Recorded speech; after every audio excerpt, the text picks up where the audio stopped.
Dámy a páni, dobrý deň. Ja som Adam Gajdoš z občianskeho združenia Rytmus. Pochádzam z Bratislavy a keď som mal asi 13 rokov, tak v našom malom meste pod najvyššou budovou priamo v centre mesta pribudol taký biely objekt, mal veľkosť asi také menšej dodávky a bola na ňom napísaná virtuálna realita. Bol to taký simulátor, v ktorom si človek mohol odskúšať, aké je to letieť v lietadle alebo pilotovať Formulu 1. A pre tých z nás, ktorých to vždy zaujímalo, aké to je v sedadle, do ktorého sa pravdepodobne nikdy nedostaneme, tak sa tam za úplatu skýtala možnosť zažiť niečo úplne nevšedného, čo sme si nevedeli predstaviť. Tak ja som dneska prišiel, som vám predstavil niečo podobného. A je to tiež taký simulátor, nazývame to model inkluzívneho vzdelávania. A reagujeme ním na mnoho otázok a obáv a dohadov o tom, čo by sa stalo, kebyže raz má v Českej republike byť nastolené inkluzívne vzdelávanie. Sú to otázky ako, koľko by sme vlastne potrebovali asistentov pedagóga, koľko špeciálnych pedagógov, koľko by prišlo detí do každej triedy, ako by tá škola fungovala, koľko by na to bolo potrebné peňazí, je to vôbec možné predstaviť si. Tak my sme vďaka podpore Open Society Foundation v poslednom roku vymysleli model založený na empirických základoch na prípadovej štúdii, ktorý by mal tieto otázky pomôcť aspoň čiastočne zodpovedať. Prípadová štúdia, o ktorej hovorím, bola realizovaná v jednom malom českom meste s počtom obyvateľov asi okolo 25 000. V meste sú pre orientáciu 4 bežné školy, jedna špeciálna škola, asi 2000 žiakov základných škôl. A my sme si položili otázku, čo by sa stalo v tých bežných školách, z ničoho nič, povedzme zo dňa na deň, všetky deti z tých špeciálnych škôl mali prejsť do tých bežných škôl, čo by to všetko vyžadovalo, čo by to obnášalo. Východiskom pri uvažovaní o tomto modeli, o tejto simulácii, boli nie pragmatické úvahy o tom, čo je možné, alebo koľko máme vlastne peniazí k dispozícii a tak ďalej, ale čisto reálne potreby tých žiakov.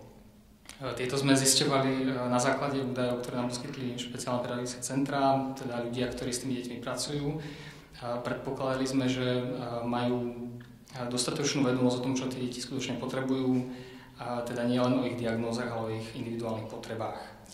A stanovili sme si ako tak v tom, ako to takto hovorím, tak to vyzerá ako hrozne idealistický cieľ, tak aby sme sa neodstrelili úplne do tej virtuálnej reality, tak sme sa rozhodli, že do tých škôl bežných v tom danom meste budeme zasahovať čo najmenej v tom zmysle, že nebudeme sa snažiť presypať deti z 20 tried do 40 a nebudeme meniť kompetencie jednotlivých pedagógov. Proste predstavíme si, čo by bolo treba zajtra alebo od tohto septembra potrebné zmeniť, tak aby tá škola mohla kvalitne tieto deti prichádzajúce zo špeciálnej školy začleniť. Základné princípy, ktoré sme uplatnili pri konštrukcii toho modelu, vychádzajú z nášho porozumenia inkluzívnemu vzdelávaniu. A aby ste mali len základnú predstavu o tých najdôležitejších, tak som vám ich takto vypísal. Je to v prvom rade rešpektovanie práva na to byť vzdelávaný vo svojej spádovej škole, právo byť začlenený a vzdelávať sa v skupine ľudí a detí podobného veku. Potom predstava školy ako viac menej samostatnej jednotky, ktorá dokáže tie potreby detí vo svojej spádovej oblasti v základných rysoch naplniť, teda diagnostikovať ich potreby a v prípade potreby sa pýtať odborníkov na s nimi kontakt. A predpokladáme v tom modeli samozrejme to, že nejde o nejaký mechanický proces dosadenia ľudí do nejakých pozícií alebo nasypenia peňazí do rozpočtov, ale je o živý organizmus, ktorý sa zakladá na vzájomnej spolupráci pedagógov, rodičov, externých spolupracovníkov a spolužiakov a detí samotných.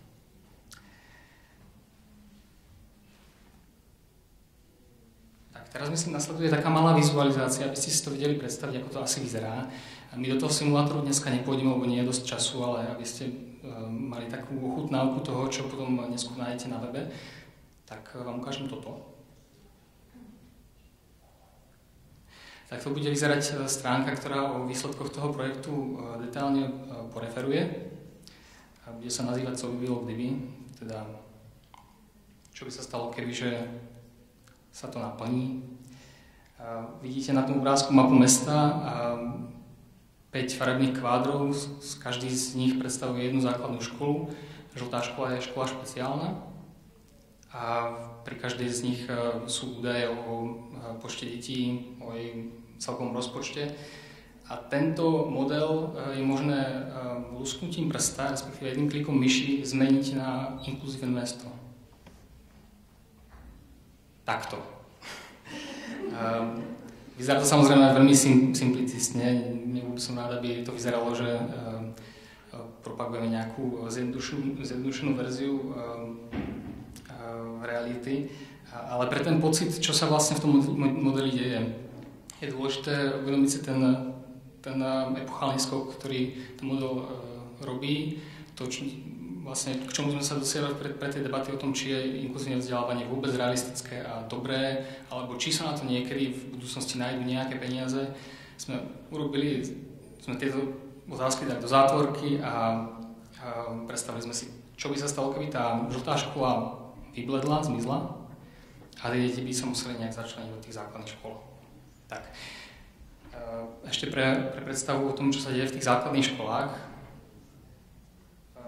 Nie je to asi úplne dobre vidieť, ale je tam nejaký základný popis tej školy, jej súčasných predpokladov pre to začleňovať deti s postihnutím a so všetkými ostatnými typmi znevýhodnení. A potom štruktúra tých tried, v ktorej je farebným symbolom naznačené, do ktorej triedy sme začleňovali v rámci toho modelu dieťa s akým typom postihnutia. A pri každom tom dieťati je podrobnejší popis jeho potrieb a ich naplnenia. To sa zobrazuje v tej bubline. A teraz si musíte predstaviť, že sa to celé hýbe, že keď si to otvoríte a nájdete myšou na ten farebný bod, tak sa otvorí tá bublina. Je tam možnosť v tomto si vlastne preštutovať, čo sa s tou školou stalo. A zase keď vypnete to tlačítko inklúze, tú bublinu, čo je napravo, tak sa tá škola vráti do toho súčasného stavu. Toto je ten model. Ja by som vám vo zvyšnom čase rád teraz stručne predstavil to, čo ten model vlastne pre nás znamená, čo nám prináša. Sú to 3 také základné oblasti.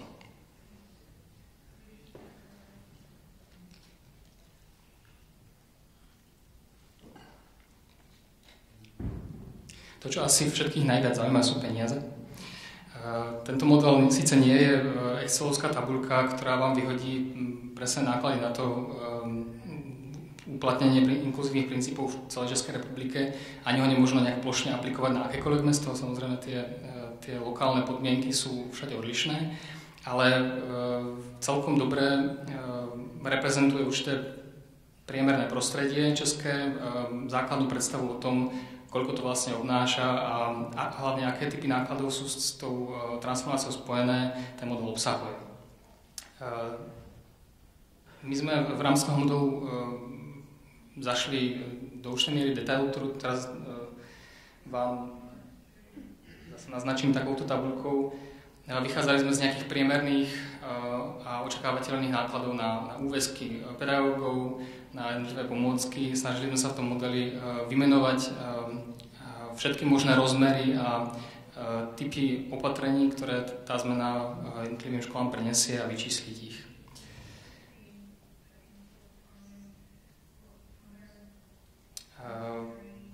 Model ponúka tiež základnú predstavu o tom, koľko sa navýšia, respektíve by sa museli nutne navýšiť rozpočty tých základných škôl bežných. V tom našom modeli toto číslo vyšlo na zhruba 7 až 20% pôvodného rozpočtu.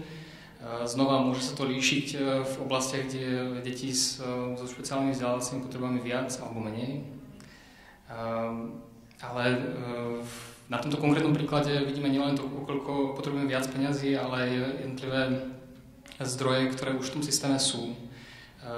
Nejde teda len o navýšenie rozpočtov základných škôl, ale aj o to, kde sa tie peniaze vezmú, pretože tie deti s postihnutím sú momentálne vzdelávané v nejakých školách, ktoré spotrebujú peniaze. Čiže v momente, kedy by tieto školy tie peniaze nespotrebovávali, tak by boli možné tie prostriedky recyklovateľné v tých bežných školách. Tak.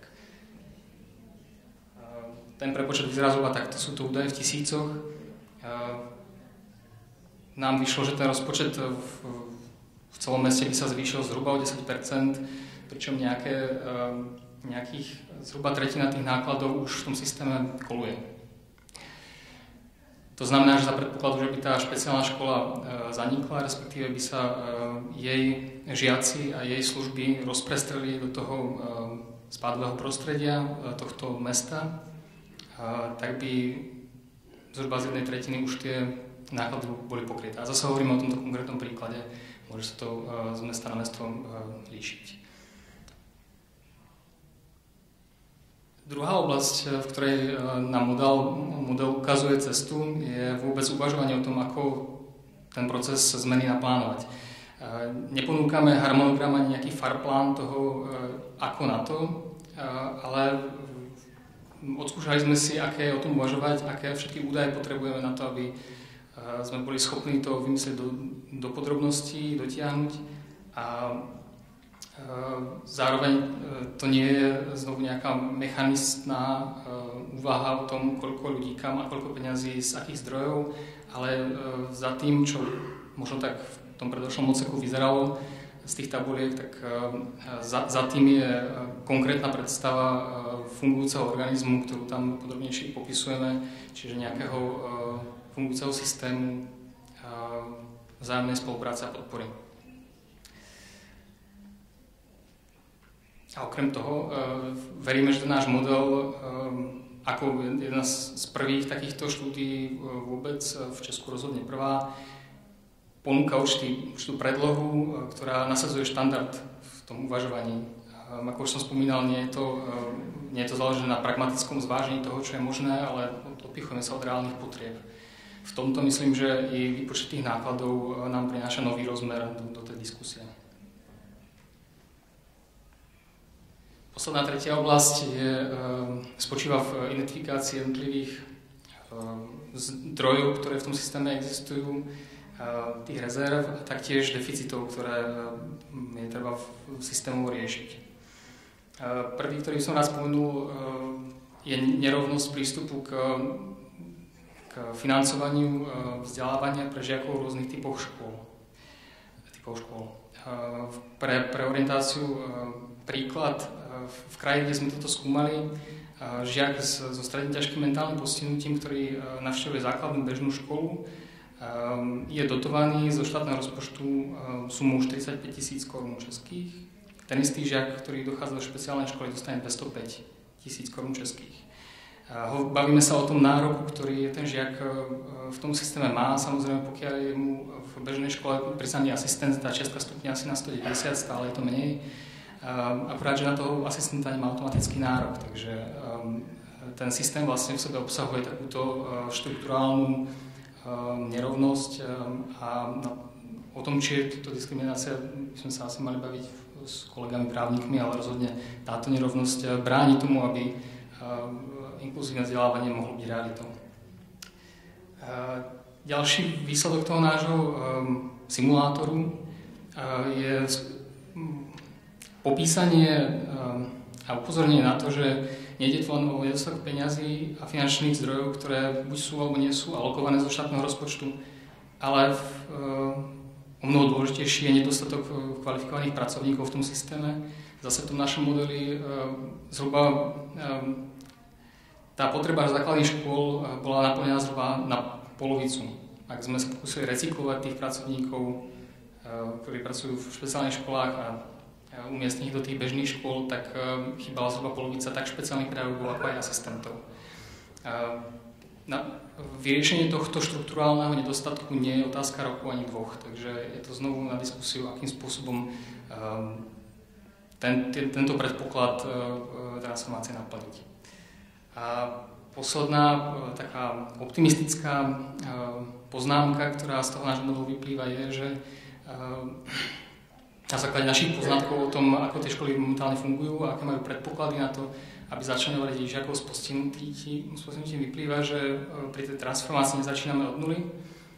Nie je to budovanie od základu. Mnoho z tých škôl, v našom teda vzorku to zase boli 3 zo 4, už majú niektoré základné opatrenia či systémové nástroje, napríklad špeciálnych pedagógov alebo už tie formy spolupráce medzi pedagógmi nastavené a išlo by teda o to rozvíjať tieto už existujúce podmienky a vlastne doplniť ich na to, aby tá škola mohla fungovať ako samostatný celok, ako inkluzívny ako prostredie, kde sa dieťa bez ohľadu na svoje postihnutie či nadanie cíti prijaté a môže rozvíjať svoje individuálne schopnosti.